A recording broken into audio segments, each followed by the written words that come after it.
என்ன முடிவெடுப்பது என்று தெரியவில்லையா? அதிகம் யோசிக்காதே, நான் உனக்கு வழிகாட்டுகிறேன். மனதை போட்டு வதைக்காதே, மறைக்கப்பட்ட உன் அறிவை திறக்கவே நான் வந்திருக்கிறேன்.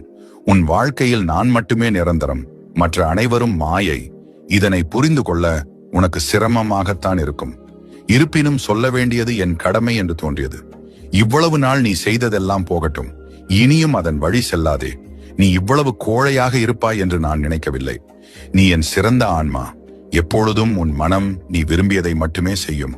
ஆனால் உன் அறிவோ உனக்கு எது நல்லதோ அதை மட்டுமே சொல்லித்தரும்.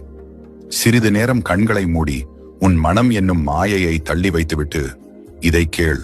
நான் தான் உன் அறிவு, நான் தான் உன் குரல், நான் தான் உன் பிரபஞ்சம், நான் தான் உன் எல்லாம். நீ செய்து கொண்டிருக்கும் செயல் உனக்கானது அல்ல. உன் நிழல் போல தொடரும் எதுவும் உன்னுடன் கடைசி வரை வரப்போவது கிடையாது. உனக்கெனவே